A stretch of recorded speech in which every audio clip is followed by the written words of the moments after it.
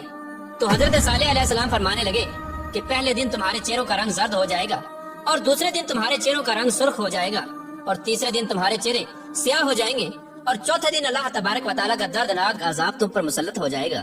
چنانچہ حضرت صالح علیہ السلام کی قوم پر اس بات کا کوئی اثر نہ ہوا، وہ اسی طرح اپنی نافرمانی میں مبتلا رہے اور اللہ تبارک و تعالیٰ کی نافرمانیاں کرتے رہے۔ اور پھر حضرت صالح علیہ السلام کے حکم کے مطابق تیسرے دن ایسا ہی ہوا، جب ان کے چہرے کالے ہو گئے تو اپنے کالے چہرے دیکھ کر وہ قوم ڈرنے لگی اور ایک دوسرے سے کہنے لگی کہ نہ جانے کون سا دردناک عذاب اب ہم پر نازل ہوگا، اور نہ جانے کس طرح کے عذاب کے اندر ہم کو مبتلا کیا جائے گا۔ چوتھے دن ایک زوردار اور خوفناک چیخ آسمانوں سے نکلی، جس چیخ کی وجہ سے تمام قوم سمود کے لوگوں کے کانوں کے پردے پھٹ گئے اور ان کے دل جیسے باہر آنے لگے اور روحیں جسموں کو چھوڑنے لگی، اور چند ہی لمحوں میں وہ لوگ جہاں جہاں پر موجود تھے وہیں اپنی اپنی جگہ پر اوندے منہ گر گئے اور تڑپ تڑپ کر سب ہلاک ہو گئے۔ پھر اس کے بعد اللہ تبارک و تعالیٰ نے ایک ایسا دردناک زلزلہ بھیجا جس زلزلے کی وجہ سے انہی کے گھروں کو انہی پر گرا دیا گیا، جس طرح کہ اللہ تبارک و تعالیٰ قرآن پاک میں ارشاد فرماتا ہے، اور جب ہمارا حکم آ گیا تو ہم نے حضرت صالح علیہ السلام کو اور جو لوگ ان کے ساتھ ایمان لائے تھے ان کو اپنی مہربانی سے بچا لیا اور اس دن کی رسوائی سے محفوظ رکھا۔ بے شک تمہارا پروردگار بہت طاقتور ہے اور زبردست ہے۔ پیارے دوستو، اس طرح اللہ تبارک و تعالیٰ نے قوم عاد کی تباہی اور بربادی کے بعد ان کی نسل میں سے قوم سمود کو ہلاک کیا اور اس نافرمان قوم پر اپنا دردناک عذاب نازل فرمایا اور اس قوم کے لوگوں کو صفحہ ہستی سے مٹا دیا۔ اور اللہ تبارک و تعالیٰ نے اس قوم کے گھروں کے نشانات کو آج بھی باقی رکھا ہے تاکہ لوگ عبرت حاصل کریں اور اللہ تبارک و تعالیٰ کی نافرمانیوں سے باز آ جائیں۔ اس قوم کے گھر آج بھی لوگوں کے لیے عبرت کا نشان بنے ہوئے ہیں۔ اللہ تبارک و تعالیٰ سے دعا ہے کہ اللہ تبارک و تعالیٰ اپنے حضور عاجزی اور انکساری کے ساتھ زندگی گزارنے کی توفیق عطا فرمائے اور ان تمام گناہوں سے ہمیں بچائے جن گناہوں کے اندر مبتلا ہو کر پہلی قومیں ہلاک ہوئیں۔